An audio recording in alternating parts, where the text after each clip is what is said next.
Hi everybody, welcome back to Woodworking Wisdom. My name's Colwin. I really hope everything is working fine for us. We've had a few gremlins again on the run up to this one. So let us know if you can't hear me or if something goes wrong. Do you just tell me what the issues are and we'll try our very, very best to sort them out. Today, it's all about chucks, centers, and jaws. All I want to do is to be able to maybe answer some of your questions that you might be unsure about chucks at the moment, or centers. We've got a few props over here.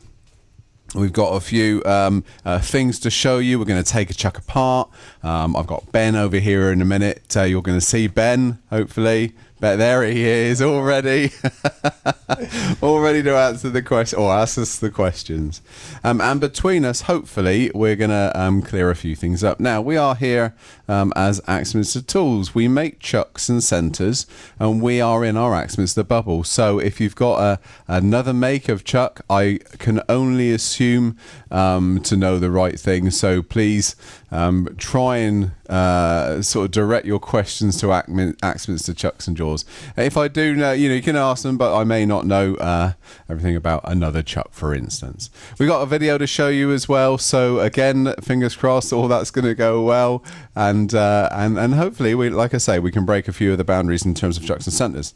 Chucks and centers. Why do we need chucks and centers? They're work holding solutions, and so in work holding in your projects, you're going to have many different types of projects. If you've been watching Woodworking Wisdom for the past year and a half, 2 years, you'll know all about that. We've gone through many different projects, all shapes and sizes, and we've needed to find a way of holding those projects, big or small. So right the way from big bruisers like this sort of thing, this lovely ash bowl, down to tiny little bits of jewellery, they all need a way of holding. Okay. Now we do differentiate between chucks, so what we would call face plate turning, and centers, so between center turning, and so I want to explore both of those as well.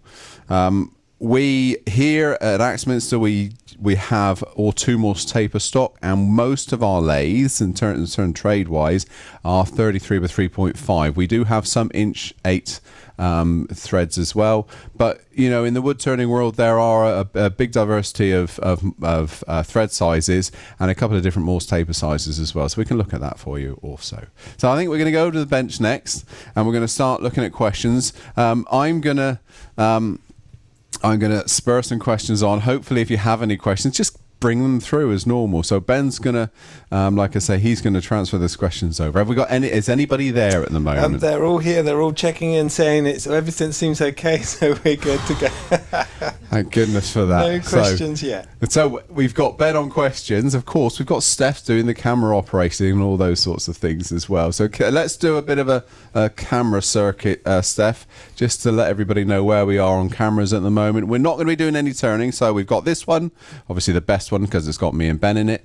We've got number 2 over here, which we may visit some of the jaws on the desk. Then we've got an overhead, and then we've got a nice zoom in our overhead, which we're going to look at chucks and the internal part of a chuck in a moment. So yes, lots to do, lots to talk about. I think we'll start by looking at our engineering works, where we make them.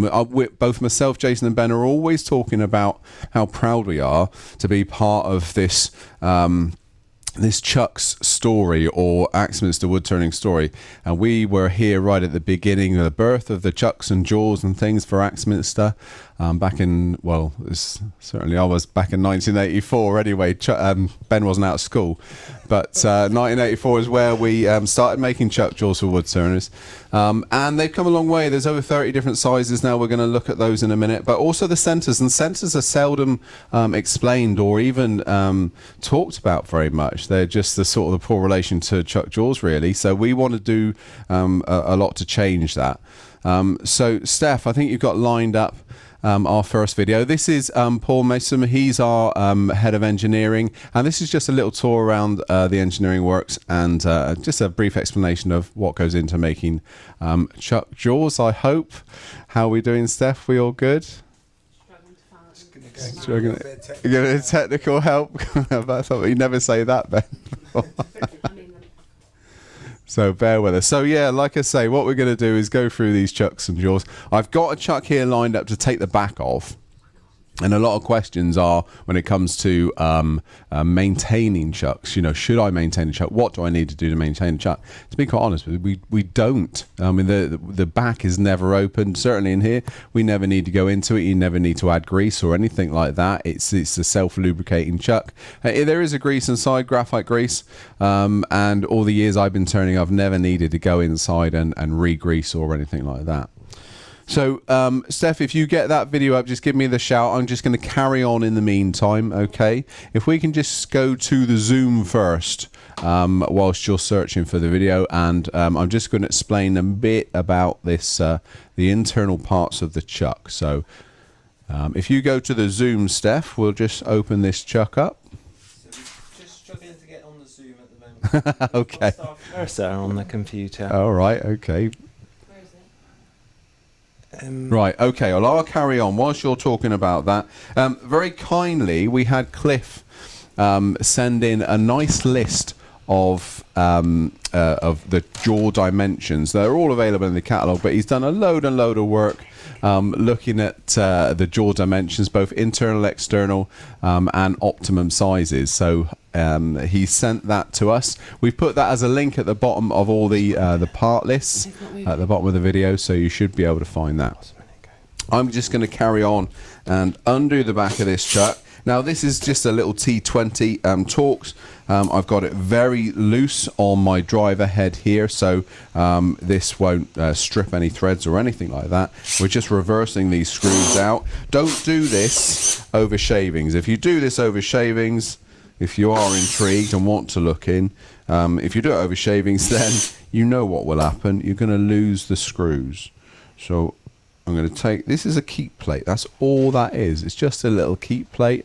Has a little recess on one side or a step on one side that fits into the inner part of the chuck. And now let's have a look at this. I want to show you this. This is really, it is really interesting. I'm going to move the key. Okay, so this is what you would normally do. Now you can see these bits here. These are pinions. These are the cogged pinions. Okay, they're directly contacting that other cogged bit in there, which is the scroll of the chuck. Okay, so that's how a precision chuck works, or the SK114. Now let me just show you something also. If we go to the SK100 or indeed the SK80, you can see the back of the scroll here, and the pinion is part of the key in this case. So that's the main difference between an SK100 and an SK114. So again, we would normally there undo the chuck or do it up in that way. So that's the main difference. On an SK114, we have an enclosed pinion. On your SK100, it's an exposed pinion, and also two parts on the 114. If you ever wanted to take it apart, which you don't, really, I only ever take these apart for this demonstration. This is a little lock pin. You just make out the lock pin. It's you bring that out with a magnet. Once that pin comes out, then your pinions come out. Once all three pinions are out, then the scroll can come out. So if ever there's an issue, that's how to take it apart. It's as simple as that. There's not a huge amount of parts to a chuck. There is a huge amount of mathematics to get everything running correctly. There's a lot of work to do. To start with, the working out the exact mesh we call was quite a tricky one. So let me put that back together. How are we doing at the moment, Steph? Technically, are we all right to swap screens? So we've lost our Zoom function, and but you can switch between cameras on the future. Oh yeah. Okay, so back to me then. Let's have a look at what we can do. There we are. Hello. All right, so we'll ignore Zoom for the minute. So that's basically how you get in and out of a chuck. We won't need it. Like I say, you don't need to grease them. But if you ever felt the urge to, it's graphite grease inside. So that would do that one. I'm not going to take apart the SK100 because it's actually locked with a thread lock. so this can't actually get undone. So there's a little grub screw in the side of the casting. Again, if we just go overhead, Steph, on the side of the casting here, which prevents us from accidentally undoing this section here, and that's thread locked in. I don't want to break that seal. That doesn't ever need to be taken apart unless it's to be serviced because of a problem. We don't expect that to happen. Okay. So Colwin, got a couple of questions. Yes. First one's from Cliff. He's saying, from experience, he would suggest that the spindle thread size is a major consideration. Having brought 2 chucks for his AC 305 that has a TO4 M thread, is there an easy upgrade? Steph, can we come back to the main cam a second? The other one, the other main cam. Is there an easy upgrade? What, between threads? Between, I'm guessing, the TO4 to the T38. I would like to say yes, but there isn't. The chucks now are directly threaded. They're directly threaded for accuracy.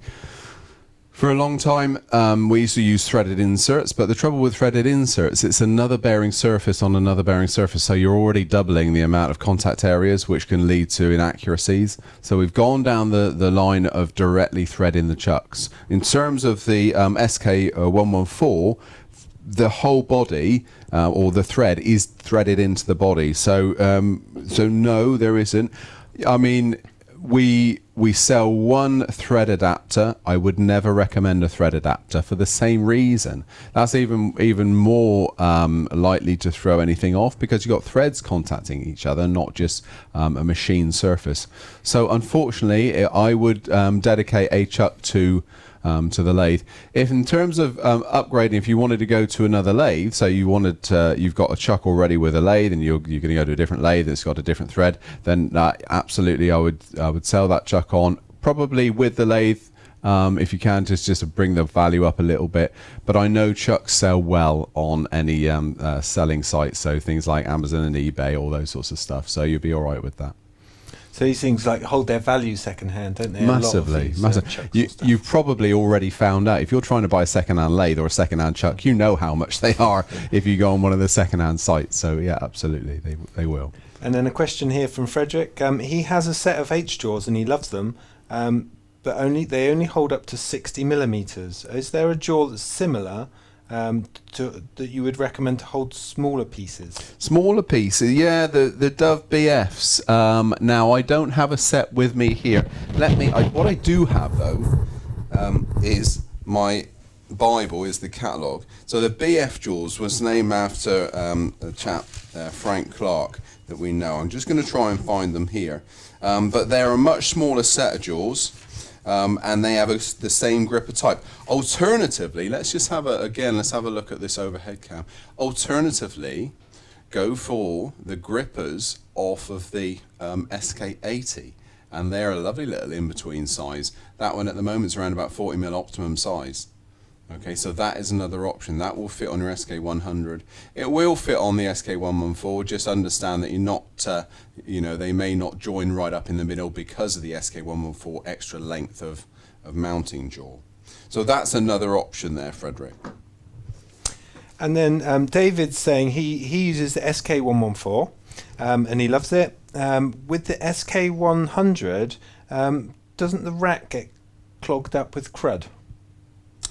I suppose over time, yeah. If you were doing a lot of wet turning, yeah, you've got to be a little bit careful. Get an old toothbrush, maybe some camellia oil, that sort of thing, and give it a clean out every now and again. If you're turning a lot of resinous timber, then you'll probably have to treat that in the same way as your router cutters, so a bit of resin cleaner, that sort of thing, just to clean it out. But just keep an eye on that. Just keep an eye on that, because obviously if it gets clogged right up, you're compounding that dust in all the time. But just give it a wipe off every time. You should be okay. But no, you're right. I would go, so on any small lathe up to this sort of size, I would probably go SK100. As soon as I went bigger, wanted to use bigger jaws, that's the moment that I want to go over to a bigger chuck with a square key, because that means I can get far more purchase. If you think I'm using something like a Goliath jaw, and these are big jaws, something that I was turning that big bowl with, then you need a square key because you need to put a lot of pressure on it, and a tiny little spline key like the 100 just wouldn't be strong enough for it. So you do need to consider the size of project for size of chuck as well. So yes, absolutely. And a question here from Dave. Are we phasing out the cylinder jaws? And if so, why? If we are, not to my knowledge, I don't think so. Oh, I've got to show, yes, I've got a head here, a nodding head. So we are, both sizes then, is that? At the moment, I don't know why. Generally, if we're not doing something, if we drop something, it'll be down to sales directly. That would be the only reason. Materials don't make any difference because all the jaws are made out of the same thing, stainless steel. And in terms of the amount of time to make, that doesn't make any difference. There's lots of different jaws, all take different times to make. It will purely be down to the amount that's sold. And if they're not paying for themselves, they will go. And then that will make room for others as well. We get lots of ideas from turners as to types of jaws they'd like to see, and some get through. So there is natural fall off and natural uptake on those. So so that's a new one to me. So cylinder jaws. I'll have to get rid of all my cylinder jaws now. And then this one, Sol Colwin. When changing jaws using the screws, there's usually a little bit of slop. So when closing the chuck jaws, they don't line up evenly, i.e. they're not a perfect circle when 6 mil apart. Different gaps between jaws. Any tips? Yeah, absolutely. I'm glad you asked that one. So what we're going to do, again, if we go overhead then, Steph, if when you're putting on a set of jaws, what you need to do is before you tighten them right up, so let's just slacken these off. I'll bring it up to the camera in a minute so you can see. Let's slacken these off.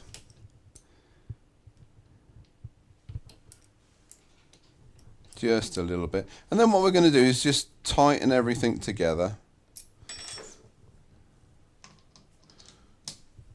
Alright, so you bring it up so they're all meshing in and nice and concentric. Give them a good pinch together.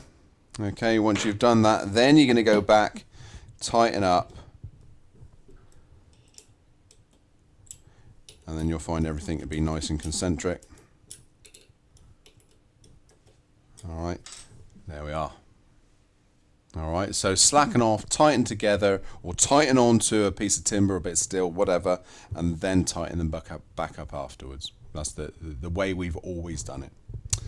Alright. And we've got a similar answer from Fuller there. He's in there answering questions, so thank you, Excellent, Fuller.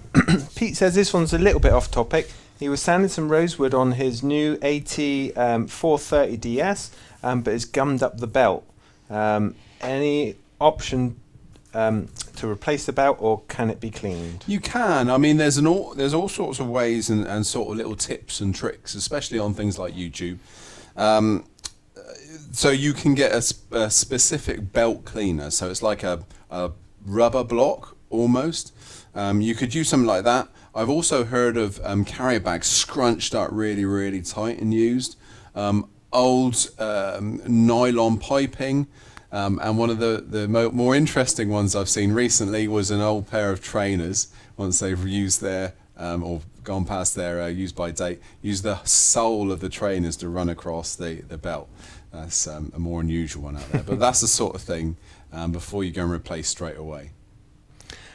So there's a couple of comments here just saying could Colwin put his mic closer to his mouth, but I think the echo is occurring from Colwin's voice reaching my mic, so that's probably why there's an echo. So if we can just try and pop them off in between, Steph, it'd be great.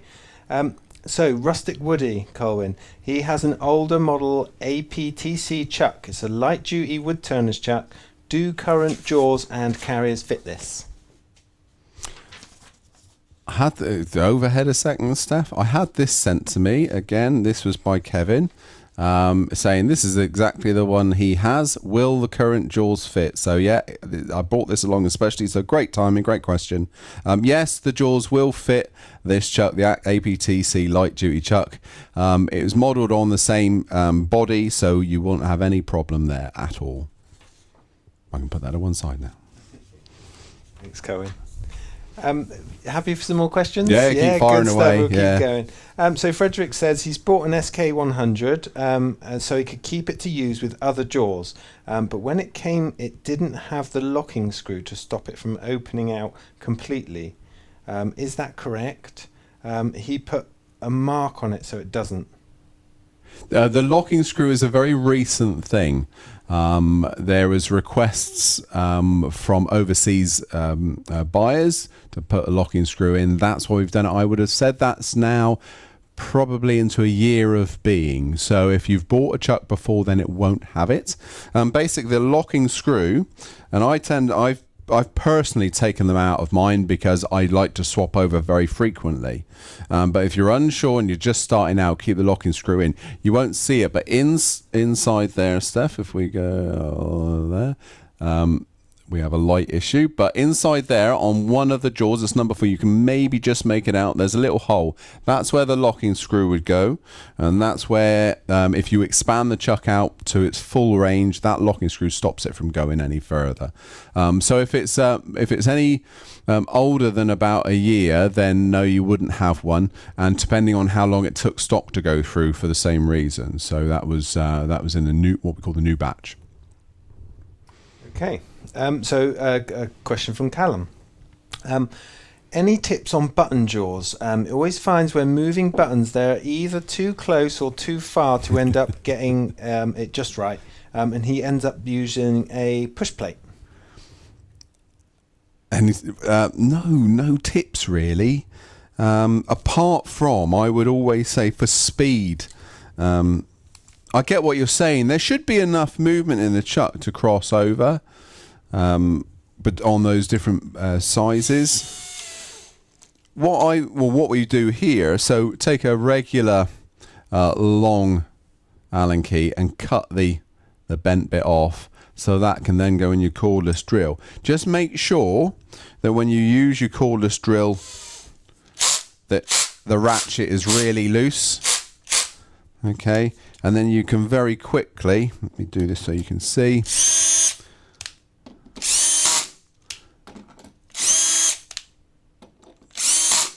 change your buttons, nice and speedily.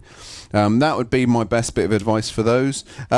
You are right though. I mean, push plates. You've seen me use push plates a lot. I use push plates as an all the time sort of thing, just because speed, and we're doing a lot of bowls.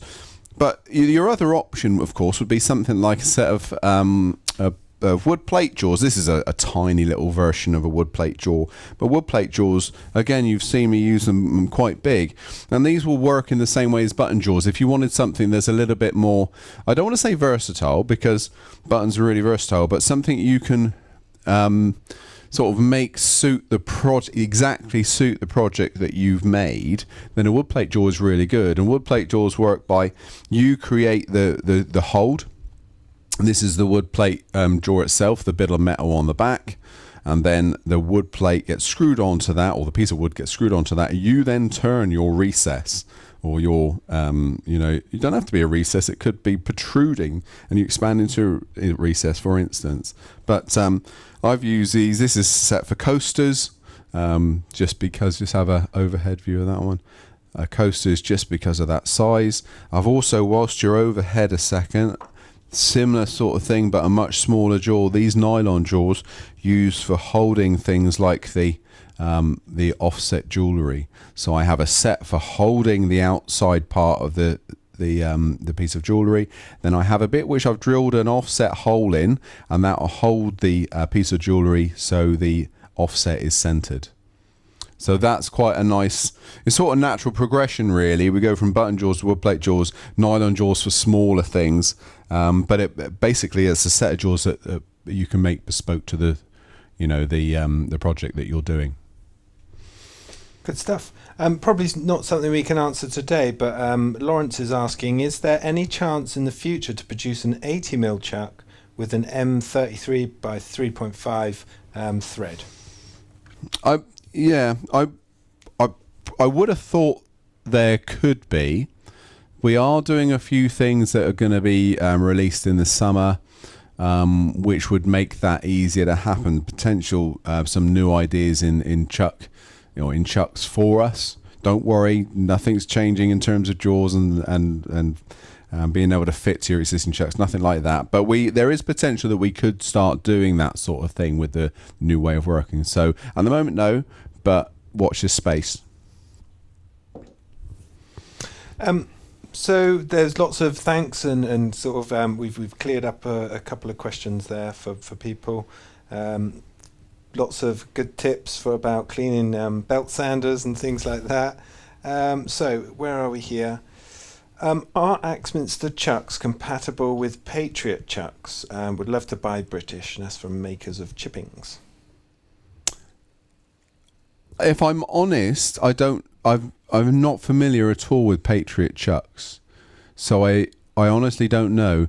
No chuck manufacturer looks at another one when they're making theirs, so I'm always skeptical if someone says one jaw will, someone's jaws will fit someone else's chucks. I want to say no, but I have been proven wrong before in that. So I don't know is my honest answer, and I would probably be sure that they wouldn't. All right. And then Maria from Wales is saying, when you explained before about drilling the hole in the plastic jaws to hold the offset pendant, to hold the pendant in an offset position, you haven't given any indication of a good distance to drill the offset hole. Could you? I probably could. It was around about 10 mil, Maria. But that was only because of the size of jewellery that I was making. So this is 50 mil, and it was 10 mil offset on this piece of jewellery. Obviously, the bigger you go, the more you can afford to go offset, and smaller vice versa, But yeah, a 50 mil piece of jewellery, I was 10 mil offset away from the centre point.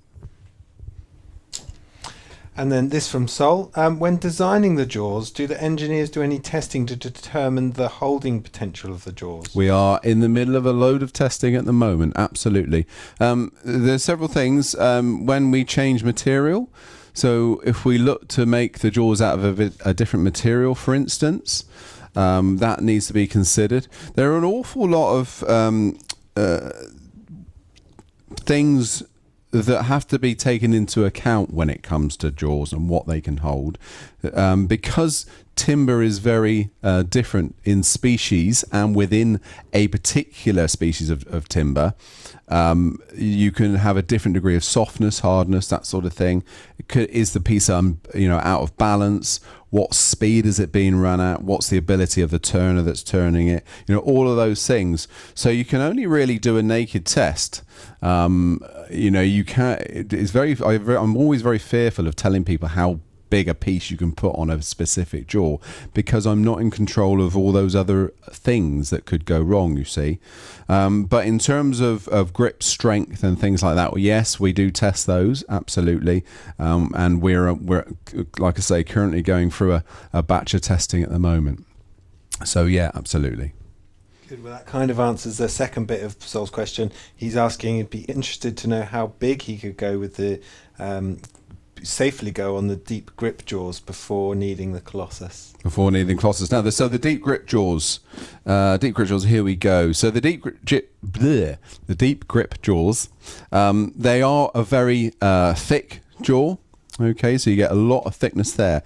Obviously, the strength comes when you're gripping from the bottom here to the top. If you grip up the top, there's going to be less grip, or less strength within the jaw, should I say. Weight is going to be an issue. Balance is going to be an issue. Speed is going to be an issue, and the type of cut you're giving the workpiece on there. So let's take my bowl over here again. So when that started off, if we go to that one, I started off on Colossus jaws. So as a wet turn bowl, we had the big Colossus jaws gripping that foot. And when it dried, we done the same thing, and I held on to created a recess, expanded into that. That sort of thing, I would never go deep grip jaws. The diameter's not right for it.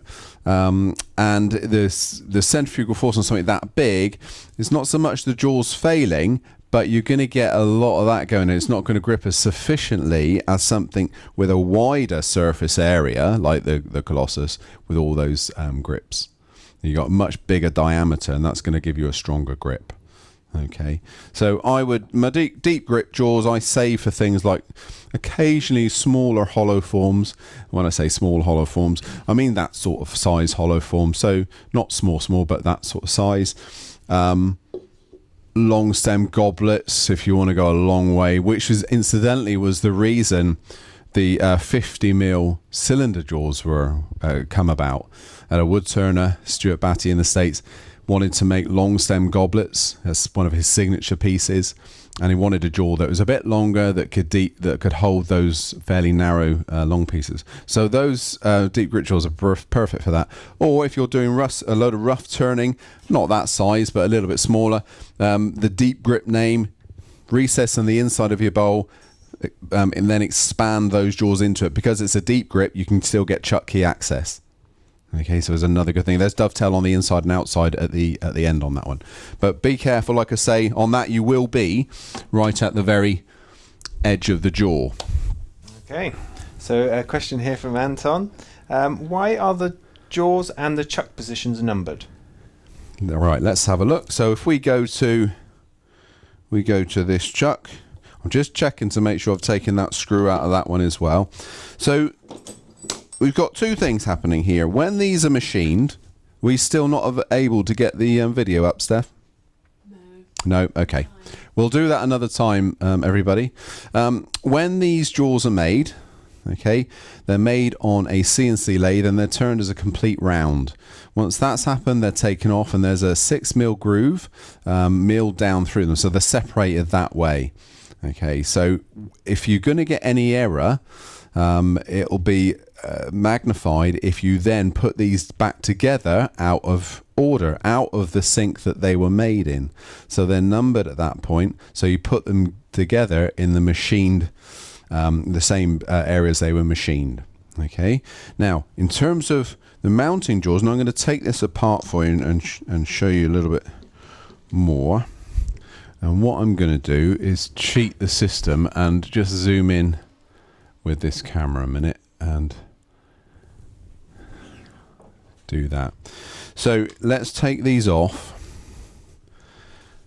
because on the back of these mounting jaws you may have already seen that they have a number, and we just match the top profile jaws onto the mounting jaws. Okay, so there we are. You can see that number 2. We've got that matched with number 2 there. For the same reason, we want everything meshing up together. However, if I take all of these off and show you the back of the mounting jaws, number 4 and number 1, can you see there, if that focuses, the difference in size of gap on number 1 compared to number 4? This is much bigger on number 4. You think how you're putting these onto the scroll, and the scroll is on the inside. Scroll is just a spiral. Okay, scroll is a spiral. I'll move that spiral so you can see the bit that I'm talking about. Just see that, you can just see that moving around, can't you? There we are. That is an actual spiral inside. So when you catch number 1 jaw, the first tooth of number 1, and then rotate that round to grab number 2 slot, number 1's already moving in. So number 2 has to already go in a little bit further to catch up number 1. Number 3 a bit further, number 4 a bit further. That's why there's a different size gap at the front of each jaw. That means that each mounting jaw is different. So they have to be put in an order from 1 to 4. Okay, and I'll show you how to do that. So there's my number 4. The chuck is numbered just for a little bit of, just to make life easier, but you could start there with number 1, but why would you? We've got a number 1 mark, start at number 1 and just follow the numbers around. It's just there to make life a little bit easier and more understandable. So let's get the start of the scroll round to number 1 slot, or in fact just before number 1 slot, because we want to have it back here somewhere, so that when I put the number 1 jaw in, there we are, and then progress the scroll around, I want that to be able to grab the first tooth in number 1 jaw. So now that's already locked in. Okay, number 2, it's exactly the same thing. It's got to go in a little bit further to catch up number 1, and then just a bit of pressure over it, Make sure it's locked in. Number 3. I'm going to do the same thing. Just trying to keep that in camera. A little bit of pressure. And then finally, your number 4 jaw.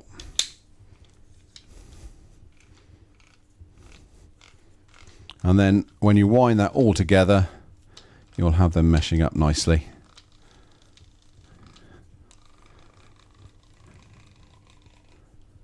There we are. All right, so that's the reason for numbering everything, to make sure when finished it all stays nice and concentric. Great, thanks, Colwin. A question here from Wayne, and we're now looking at centres. He's looking to buy the matched centres, Yep. or the ring centres. Are the tips replaceable, or are they part of the machining? Part of the machining. So yeah, absolutely. Let's have a look on number 1 when he focuses. There we are. So the tips were on about these. It's all part of the machining process. They are all the same part of the head. So if you drop them on the floor, it's like a chisel. They're always going to land sharp end down, and they will damage, unfortunately. But they are machined as part of that head. Same with 4-prong drives. Same with normal live centers. They're going to be all part of the same thing. A question here from Anthony. Could you please explain about the jaws that turn off centre, specifically for a bowl? That turn off center. So I'm guessing it would be either the Eccentric Chuck or... Oh, sorry. The, Yes. Of course it would be the Eccentric Chuck. Would you have a look in that cupboard, Ben, just to see if we've got... There we go. Thank you very much. We've got most things here. The Eccentric Chuck. There we are, Eccentric Chuck. You want to grab one of those little candlesticks, Ben? And maybe a coaster. Is there a coaster there? A cup of tea's on the coaster. There we are, Eccentric Chuck. We call these an eccentric spiraling chuck, not because they directly spiral, but you can create that stacked penny or spiral staircase effect. So what we have here, this is the chuck itself fits into the C jaws. The C jaws are those. Okay, these we got them mounted on our 114 at the moment, and basically the dovetail on the back side of the C jaw locks into there, and then you expand that into that dovetailed recess. But what we have here on the back of the Eccentric Chuck, you can see the hinge, and that will give you your zigzag, basically a zigzag staircase. If while doing that you then rotate this around, and this again it is on an indexing system, so you can see each notch. If you then do that as your zigzag, and you get the spiraled staircase effect. So without too much imagination, you can do some really sort of funky ideas. There's a little stepped candlestick. We were using it the other day to create these little coasters, just to position these rings in different places. So I enjoy using this one because you don't really know until you start playing with it. You don't really know what you're going to get, and so on the coasters, for instance, you can create some really interesting patterns. Jason's done some really interesting box lids as well, where he's used it to cut fine lines and do almost cloverleaf patterns on the top of the boxes. So you can, with a little bit of experimenting, that's a great way to go. Fairly inexpensive, that one. I think it's still under the £60 bracket for an eccentric spiraling chuck, which compared to a lot of others where you're into the hundreds is a good deal, sort of thing. So yeah, nice little one to use, interesting one to play with. Not the quickest of projects, but fun results to get as well. Okay, so a question from David. On the button jaws, what are the long slots used for? I don't know. I had that question asked me the other day. I don't think anybody knows, if I'm honest. I want to say I do know, but I'm going to say, like anything I don't know, is part of the manufacturing process. Okay. I don't know, honestly don't know. And then from Martin, what's the difference between a G and H jaws? G and H, the size of the gripper. So that's a set of Gs. Have I got? Yes, set of H's.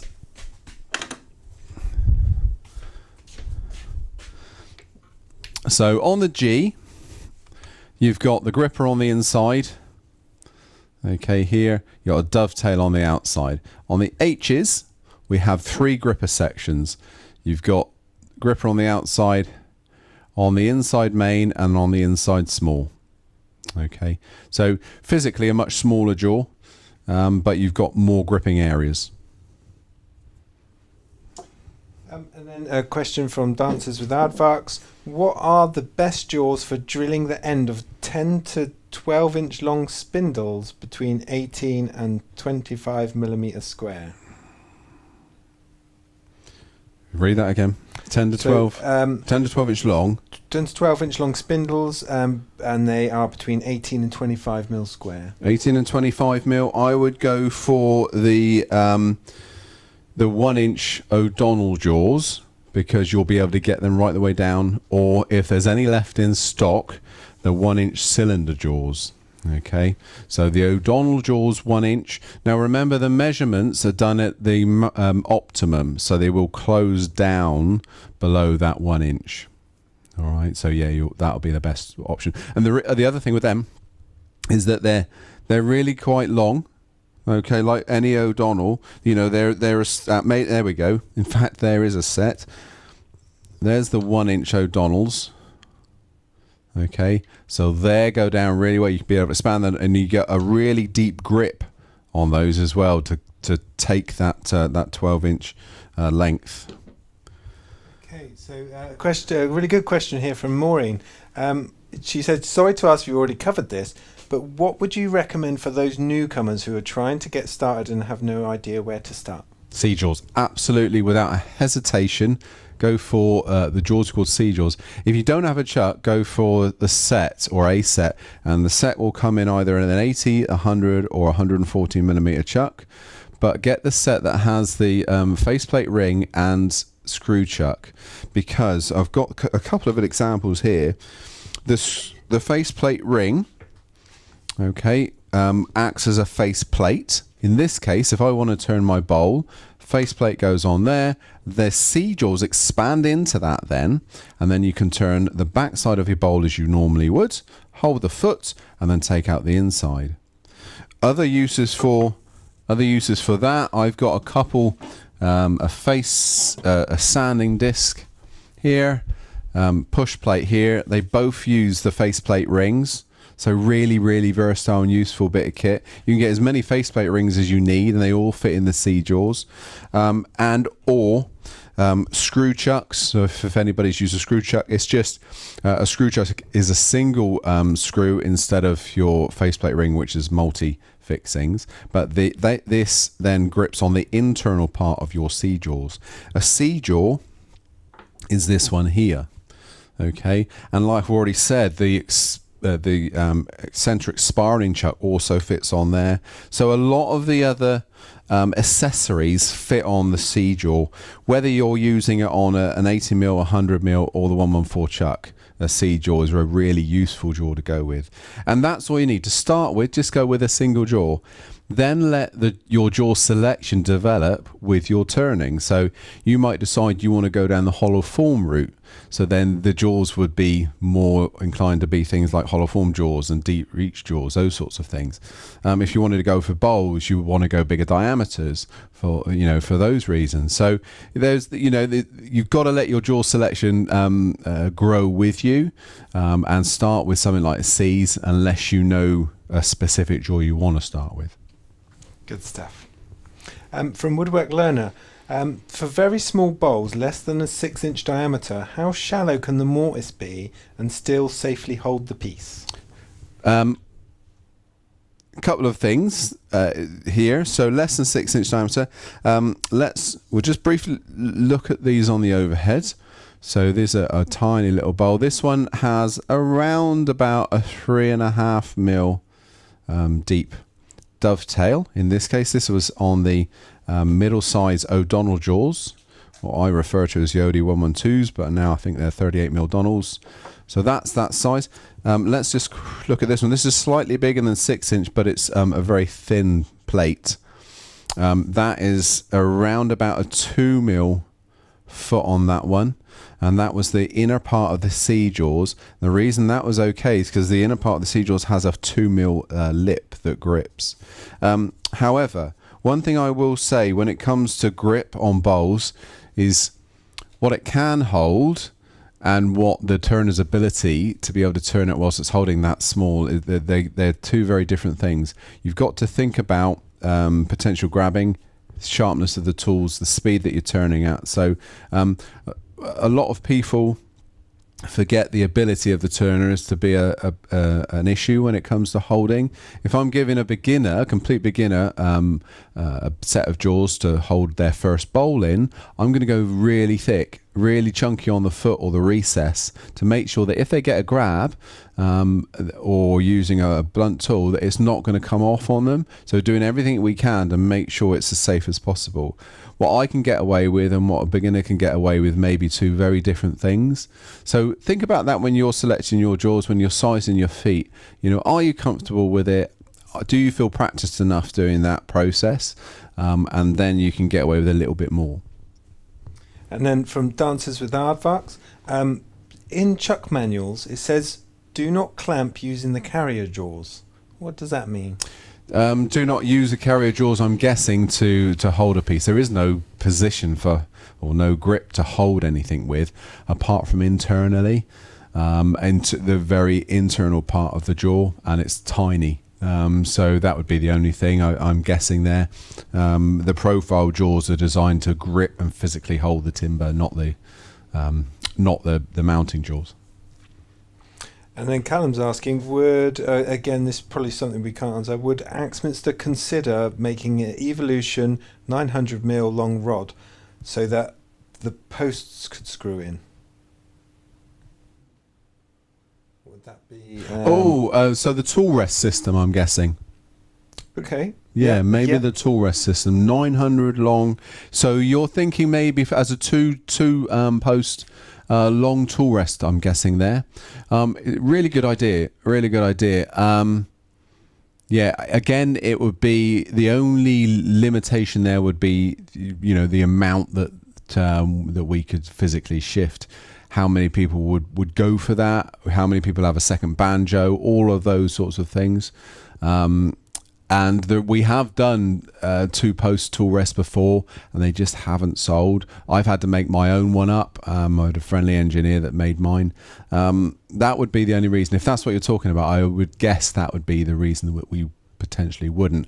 However, I do have a design that we only need one tool post, so you never know. You never know.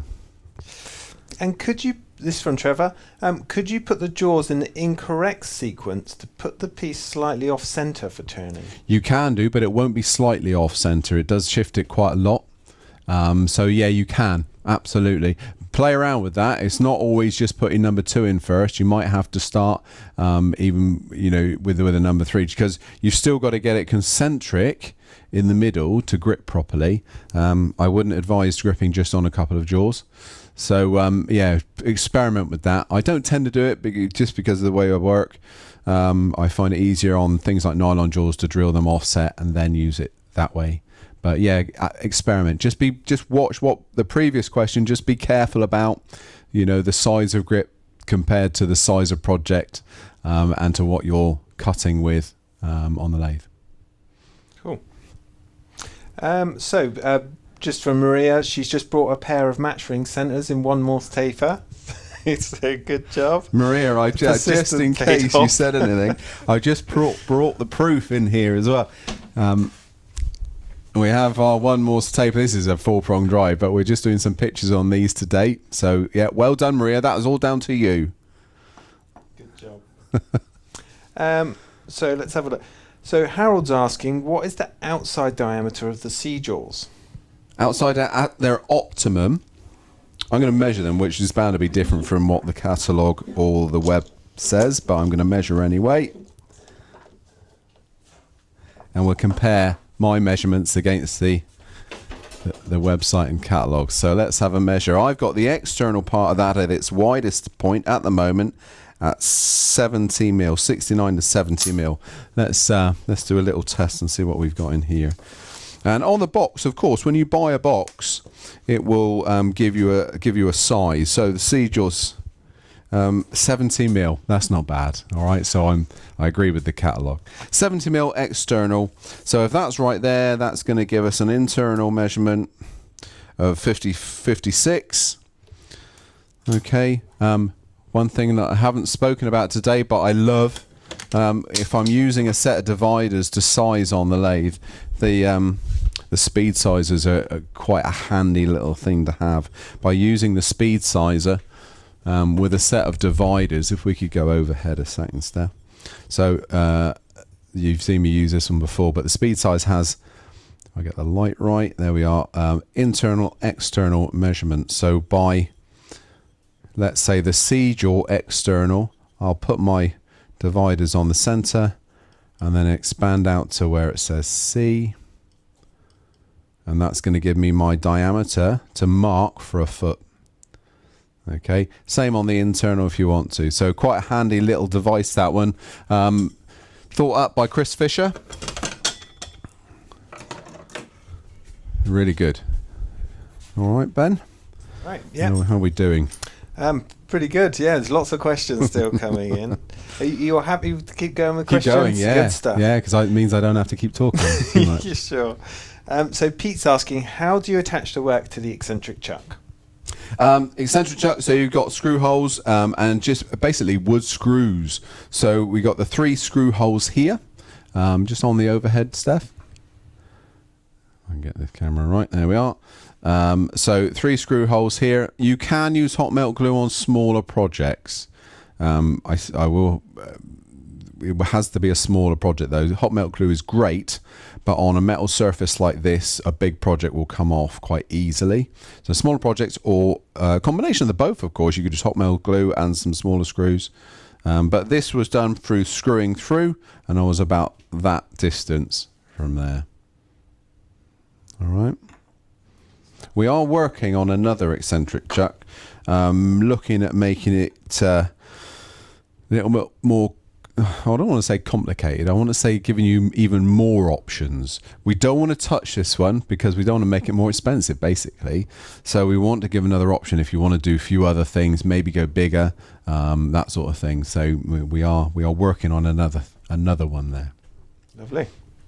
Then Sol's asking, do Axminster do a 4-jaw independent chuck for turning things like pipes from rectangular blank, or is there another way to mount it with an SK114? So 4-jaw independent chucks, yeah, probably more in the engineering area than the wood turning. Same with 3-jaws.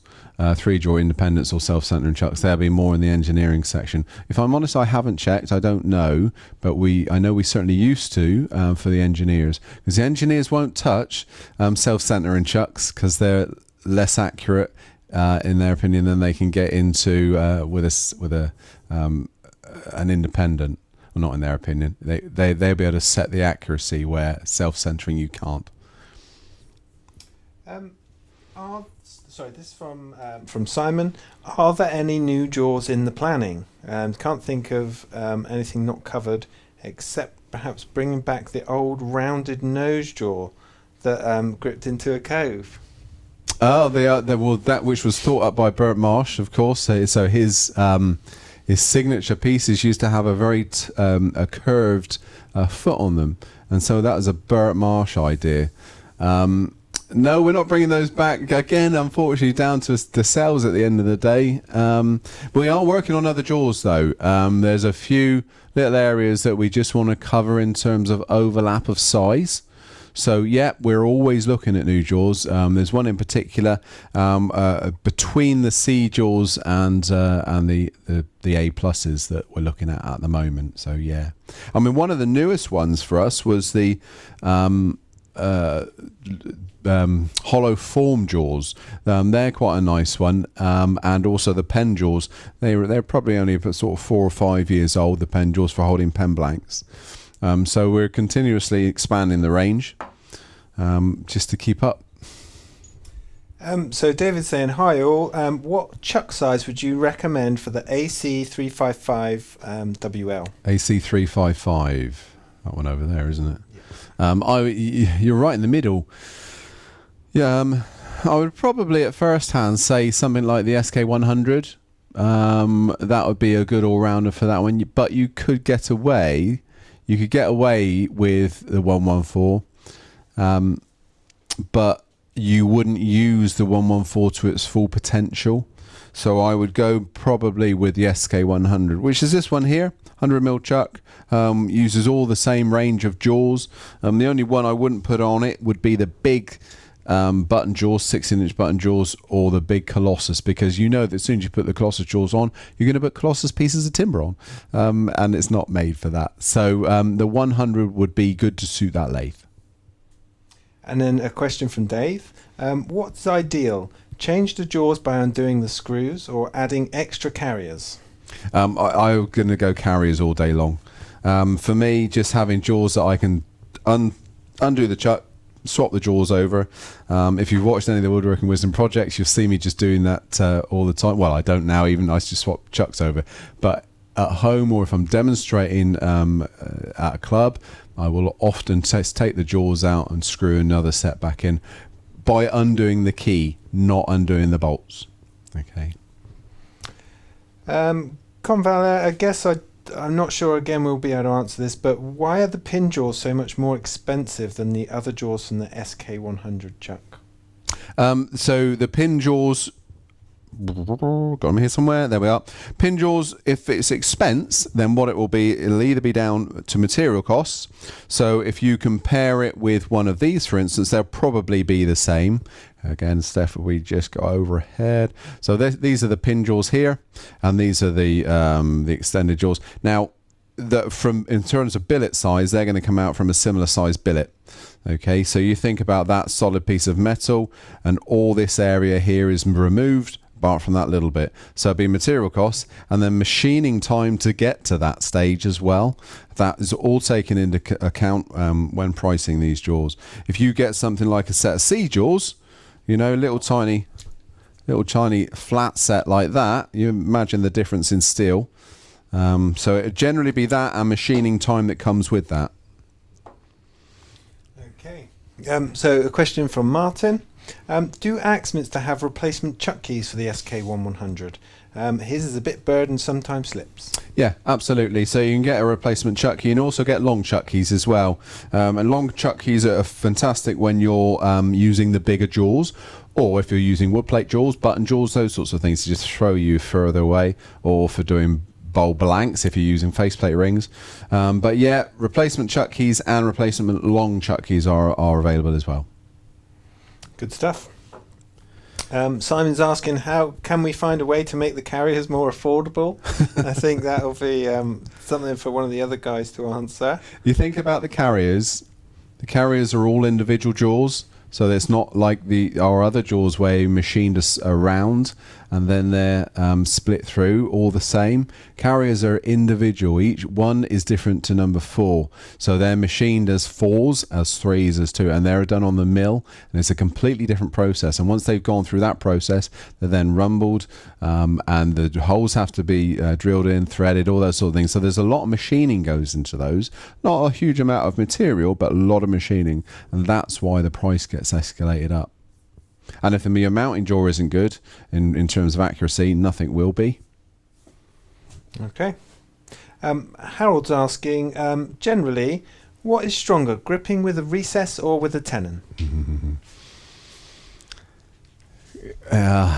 It'll depend. I'm going to say recess, expanding into a recess, if the hole diameter is matching the jaw diameter, but it's not my preferred way. But yeah, if you're just starting out, start with recesses or start with deep grips. So 10mm grips on your feet and all those sorts of things.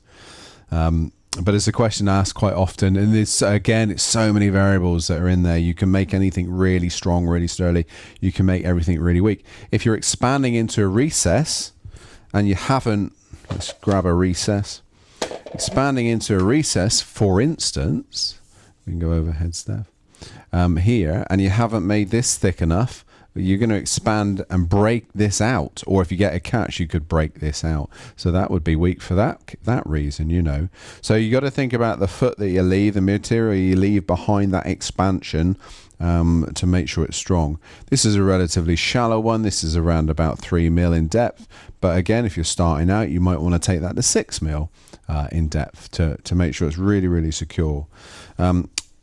You know, if you're going to be gripping with something like this is a very small, very shallow. You need to make sure your cuts are precise with a sharp tool, and in the right way. So bevel rubbing, good entry, and all those sorts of things. So it really very much is down to the person using the tool, the timber that's being used, the speed of the lathe, the size of the cut you're generating when you make the piece. So, but yeah, short answer is expansion. I would say first off is going to be your stronger. Yeah. And then we've got a question here from Nick. Are we going to be making a bigger jaw, bigger than the Colossus, or big dovetails like the Vic Mark jaws? We haven't, there's nothing on the drawing board at the moment. Not in terms of jaws. We have spoken before about an even bigger chuck. And if you do an even bigger chuck, then naturally there would have to be even bigger jaws to suit. We haven't rushed into that one because we felt there aren't the people that would use those would have to have big lathes to do it, and the amount of people out there doing that sort of thing may not be big enough to think about it or rush into it at this stage. But you never know. We never know. Cliff would like to know, what jaws are you referring to as hollow form jaws? Hollow form jaws, I don't have a set in here. Is one of the only sets we don't have in here, I think. Ben, would you just have a quick look around and see if there are a set hung up anywhere? But basically, the hollow form jaws. So this is the deep reach jaws. Hollow form jaws have this section further out here, okay, and then their gripper sections on the inside with a dovetail on the top, and they're designed to grip. If you ignore the foot on this one, because this one was held with a set of gripper jaws, you have your foot much deeper, so there is around about a 2-inch grip in terms of length, with the same diameter as we've got there, to be able to work a little bit further away from the bowl. So all right, Steph, if you could, there we are. So you're going to be working with that grip there at this point, so it's giving you maximum depth of grip. That's what a deep reach jaw, a hollow form jaw is. They're probably one of the newest jaws that we have, so that's why you're probably unsure about them. Okay, Ben. Okay, so Ray's asking, this sounds a little bit like metalwork again. Do you have a tap and die set to use with the SK100 chuck? No. Is the short answer. Yeah, no, we don't. No. A good one from Maria here. What's the best pilot size hole for the screw chuck, for the wood screw chuck? I go to 8.5 on hard timbers, or knock it down to 8 mil on softer ones. If it's really soft and punky, then you might want to go even less, 7.5, something like that really make it do its work. But my go-to is 8.5. Okay. I think we're coming to the end of our questions. This one from Simon. Does the 114 come with a Vic Mark fitting with the groove machined to accept the reversing collar? Yes, it does. Yeah. Well, if you ask for it, so what you would need to have is a T38R. Okay. No, sorry, but V, isn't it? T38V. That'll be your Vic Mark reversing collar. Well, it'll be the groove machined in to use the collar on. It won't come supplied with a collar. Okay. All right. That's good. That's all our questions. We're up to date. Phew, I wasn't expecting that many. Thank you, everybody. That was really good, and really pleased with that one. So don't forget, it's not the end of your questions. The Woodworking Wisdom streams are every Tuesday, Wednesday, Thursday. You can ask us questions whenever. But no, thank you ever so much for that. And you remember what I always say: if you like what you see, give us a thumbs up, share it around, and subscribe to our channel. So until next time, thank you very much for joining us. And it's bye from me. Bye bye.